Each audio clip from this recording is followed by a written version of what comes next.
We're standing here behind the Powell Street Festival. It's August long weekend, August 4th and 5th. So we're in Oppenheimer Park.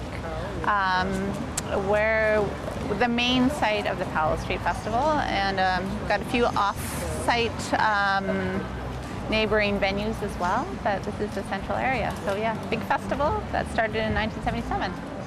The area known historically as Powell Grounds, which was very important in terms of there being a large Japanese-Canadian community that lived here pre-World War II and were subsequently interned. And so in 1977, there was a move towards wanting to celebrate the history. It was also the anniversary of the first Japanese person who immigrated here to Canada. So there was that. If you walk around, we do a lot of different things. We do a lot of traditional Japanese arts and culture and heritage things. You know, we do we have a tea ceremony, there's ikebana, bonsai, there's martial arts, there's some traditional Japanese folk, some music.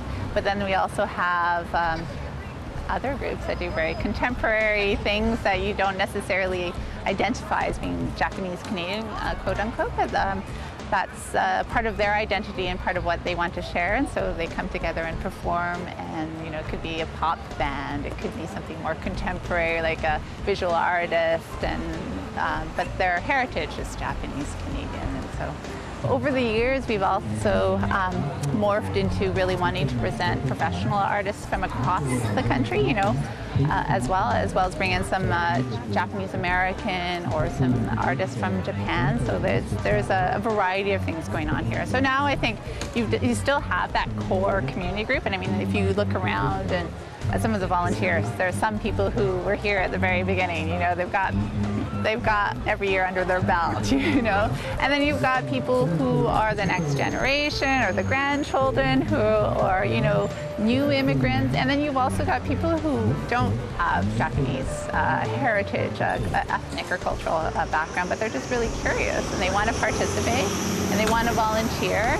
A lot of people from the downtown east side that come and volunteer, and it's very important to them, and we recognize that too. Like, we're kind of, especially the Powell Street Festival, I mean, there are some organizations that are still here, like the Vancouver Japanese Language School, which is a very important organization that's still here, and the Vancouver Buddhist Temple that's still here as well. But, a lot of the businesses have moved on for different reasons, for various reasons, but people have different ways of connecting to a culture and their own sense of identity, and I think it's really important that you find that within yourself and you celebrate it in whatever way you want to, and this is a milieu for you to be able to do that. And I think also about learning about your own culture, your own heritage, and learning about other cultures just helps encourage, exchanges. And I don't, I myself, of course, I don't know, well, I shouldn't say of course, but I am half Japanese, so there's things that I appreciate and love about my Japanese-ness, and there's things that I would take from my other culture, and it's all about figuring out what works for you, and you take, you leave, But I think stories are very important to be passed along, to communicate the histories, to really just get to learn, to pass on that knowledge in whatever ways possible, like who wants to take what, here and there. I don't think it's going to die. I think the vitality here that you can see there's different organizations throughout the city that are Japanese Canadian, quote unquote, and they're super vital. They play different roles within Metro Vancouver, and they thrive, in many ways. So.